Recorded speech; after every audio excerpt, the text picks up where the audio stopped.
بچوں کو دین کیسے سکھائیں؟ والدین کے ذہن کے اندر آنے والا سب سے اہم سوال، بہت زیادہ والدین اکثریت ان کے ذہنوں کے اندر یہ سوال گردش کرتا ہے کہ ہم اپنے بچوں کو دین کیسے سکھائیں۔ سب سے پہلے تو یہ چیز سمجھنے کی ضرورت ہے کہ ہم لوگ دین سیکھنے کو شاید دین کو یاد کرنا سمجھتے ہیں۔ ہم کسی جگہ کے اوپر جاتے ہیں تو وہ جو گھر والے ہوتے ہیں وہ اپنے بچے کو جب انٹروڈیوس کرواتے ہیں تو وہ بتاتے ہیں جی اس نے 5 کلمے یاد کیے ہیں، اس کو پوری نماز یاد ہے، اس کو اتنی صورتیں یاد ہیں، اس کو فلاں چیز یاد ہے۔ ان کی اہمیت سے میں انکار نہیں کر رہا، بچوں کو ان چیزوں کی تعلیم دینی چاہیے، لیکن ایک بنیادی چیز جو سمجھنے والی ہے وہ سب سے اہم یہ ہے کہ دین سب سے زیادہ ایک پریکٹیکل چیز کا نام ہے۔ مثال کے طور پہ ایک بچہ کسی انسٹیٹیوٹ کے اندر جاتا ہے، کسی ادارے کے اندر جاتا ہے، وہ سارا دن وہاں پہ دین کی باتیں سیکھتا ہے، ٹھیک ہے، اس کو احادیث پڑھائی جاتی ہیں، اس کو قرآن کی آیات پڑھائی جاتی ہیں، اس کو دعائیں پڑھائی جاتی ہیں، اس کو اس کے ٹیچرز یہ تعلیم دیتے ہیں کہ بیٹا جھوٹ نہیں بولنا، ٹھیک ہے، جب کھانا شروع کرنا ہے تو تم نے یہ دعا پڑھنی ہے۔ لیکن جب وہ گھر کے اندر آتا ہے وہ دیکھتا ہے کہ اس کے ماں باپ جھوٹ بول رہے ہیں، دروازے کے اوپر دستک ہوتی ہے، اس کا باپ اس کو کہتا ہے کہ جاؤ جا کے بول دینا کہ میرے بابا گھر پر نہیں ہے، ٹھیک ہے۔ اسی طرح ماں کو کوئی ایشو ہوتا ہے تو وہ بچوں کے سامنے جھوٹ بولتی ہیں،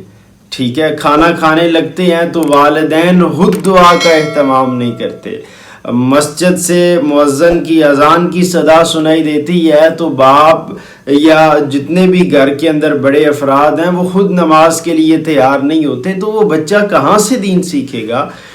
دین بچے جو ہوتے ہیں وہ آس پاس کے ماحول سے سیکھتے ہیں، اپنے آس پاس ان کے جتنی بھی چیزیں ہو رہی ہوتی ہیں وہ ان چیزوں سے سیکھتے ہیں۔ بچوں کو یہ بتایا جائے کہ بیٹا جھوٹ بولنے کو اللہ تعالیٰ ناپسند فرماتا ہے، لیکن یہ بتانے کے ساتھ ساتھ خود اپنا پریکٹیکل ثبوت جو ہے وہ ان کے سامنے رکھا جائے۔ جب وہ دیکھیں گے کہ میرے ماں باپ نے زندگی بھر کبھی میرے سامنے جھوٹ نہیں بولا، وہ ہر بات سچ کرتے ہیں، تو بچہ کبھی بھی جھوٹ نہیں بولے گا۔ آپ بچے کو کہتے ہیں کہ بیٹا خدا کے اوپر یقین رکھو، ہمارا خدا بہت طاقتور ہے، آپ اللہ کے اوپر یقین رکھو، یہ بات بچوں کو ضرور بتائی جائے، لیکن اس کے ساتھ ساتھ خود پریکٹیکلی نمونہ ان کے سامنے پیش کیا جائے۔ لیکن اگر ایک طرف ایک ادارہ یا کسی اسکول کے اندر بچے پڑھتے ہیں، وہ بچوں کو اللہ کے اوپر ایمان کی تلقین کرتا ہے اور اس حوالے سے ان کی رہنمائی کرتا ہے، والدین صرف زبانی حد تک ان کو تعلیم دیتے ہیں، لیکن جب پریکٹیکلی بات آتی ہے تو وہ چھوٹی چھوٹی توہم پرستی کا شکار رہتے ہیں۔ مثال کے طور پہ بلی نے راستہ کاٹ لیا تو یہ کوئی اچھا شگون اس کو نہیں سمجھا جاتا، ٹھیک ہے، اور رات کو بلیوں کے چیخنے چلانے کی آواز آئی تو اس کو منحوس کہہ دیا جاتا ہے، ٹھیک ہے۔ گھر کے اندر اگر اس نے والدین نے کوئی کپڑا کٹا ہوا دیکھ لیا تو سمجھا جاتا ہے، بچوں کے سامنے ڈسکس کیا جاتا ہے کہ یہ کسی نے ہمارے اوپر کچھ کر دیا ہے، ٹھیک ہے۔ اگر گھر میں کوئی بیمار ہو گیا ہے، کسی کو بخار ہو گیا ہے یا کوئی اس طرح، فوراً اس طرف ذہن اپنا بھی اور بچوں کا بھی لے کے جایا جاتا ہے کہ یہ کسی کے کرنے کی وجہ سے کچھ ہوا ہے، کسی نے کوئی تعویذات ہمارے اوپر کر دی ہیں، کسی نے کوئی ہمارے اوپر وار کر دی ہے۔ یہ ساری چیزیں جب بچہ ایک خاص ماحول کے اندر، اور وہ بچوں کی ہے جس میں ان کے سیکھنے کی عمر ہے،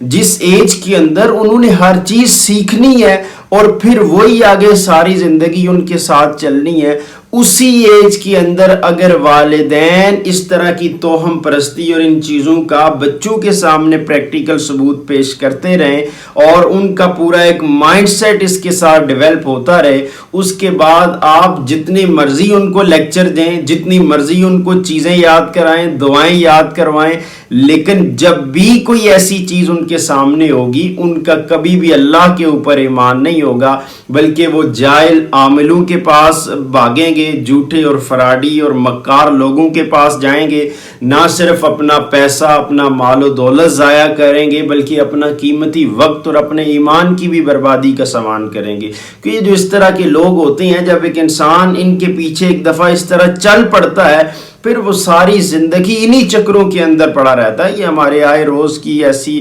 ہزاروں مثالیں ہم دیکھتے ہیں کہ جن فیملیز کے اندر اس طرح کی توہم پرستی داخل ہو جاتی ہے وہ پھر آگے نسل در نسل یہ چیزیں چلتی رہتی ہیں. تو میں جو بات کر رہا تھا کہ ہم بچوں کو دین سکھانے کے لیے جہاں ان کو زبانی تعلیم دیں اور ان کو چیزیں یاد کروائیں، دین کی باتیں یاد کروائیں، وہاں خود والدین پریکٹیکل اور عملی نمونہ ان کے سامنے پیش کریں.